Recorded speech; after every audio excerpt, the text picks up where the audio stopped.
guys, welcome sa aking channel, Kenchimar Vlog.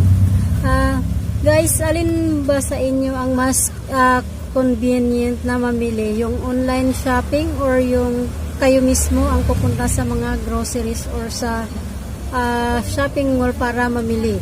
Share ko sa inyo guys kung ano yung mga advantages saka disadvantages sa pamimili ng online or yung personal tayong namimili sa shopping mall.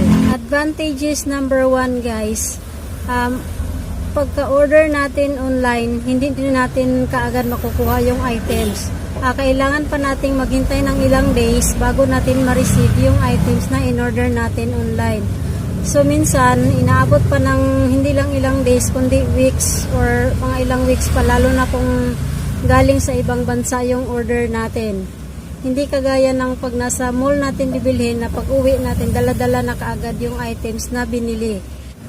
Disadvantages number 2 guys, hindi natin nasusuri yung items na bibili natin kung matibay or hindi. Kasi minsan din iba yung nasa picture, mas maganda sa picture, pero pag dineliver na yung actual, iba na ang kulay. Disadvantages number 3 guys, kapag may damage, hindi ka agad napapalitan. Kasi kailangan naman nating ipadala uli sa mga padala center. Tapos maghintay na naman tayo kung kailan nila papalitan yung items na in-order natin. Disadvantages number 4 guys, halimbawa kapag damit yung in-order natin online, hindi natin na isusukat bago bilhin. Laging may tao sa bahay mo. Kung ikaw lang mag-isa sa bahay mo, hindi ka talaga makakaalis kasi nga may hinihintay kang deliver, baka dadating. Lalo na kung excited ka nang gamitin yung in-order mo, saka alam mong dadating na ngayong araw na to, hihintayin mo na lang din talaga, ipagpaliban mo na naman yung iba mong lakad. Bili ka rin ng mga items na hindi mo kailangan, lalo na kung nakikita mong promo, mura yung items. So kahit hindi mo kailangan, hindi mo na naiisip, pindot ka lang ng pindot na lang, order na lang ng order kasi alam mong mura.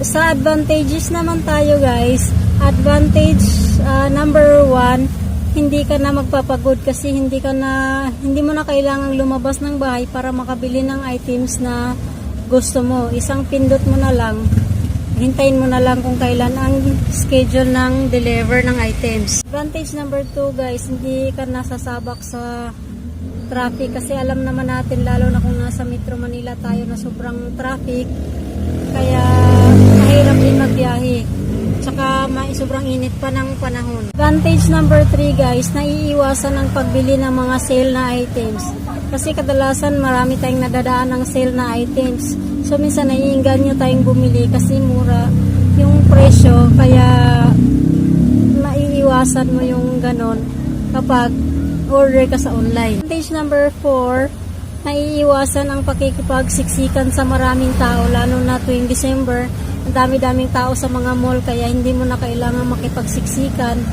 kung o-order ka sa online. Advantages guys, hindi na natin kailangang magbitbit ng cash, lalo na kung malaking halaga, mas nakakatakot pag maraming tao, kaya minsan hindi natin naiiwasan na mayroong mga masasamang loob. Mga disadvantages naman guys, kung tayo ang pupunta sa mall or sa groceries para mamili.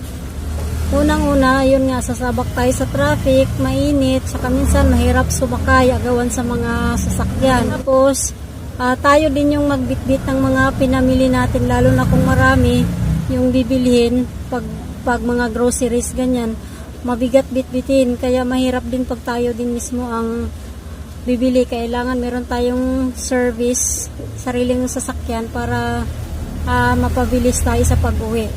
Guys, pag sa groceries, yung tayo mismo ang mamimili, marami tayong maaabil na mga promo, yung mga buy one take one. Minsan pag order kasi online, isa lang yung order, halimbawa isang items lang yung orderin mo. So pag advantages, pag tayo ang pupunta sa groceries mismo, nadadagdagan natin yung mga promo pack na nabibili natin, kaya marami din tayong mga free. Saka meron ding mga items minsan na hindi natin napapansin sa online. Pag sa groceries, maraming mga promo. Tingnan natin kaagad yung items kung may damage or wala. So, yun lang guys. Sana may natutunan kayo. Maraming salamat sa panonood.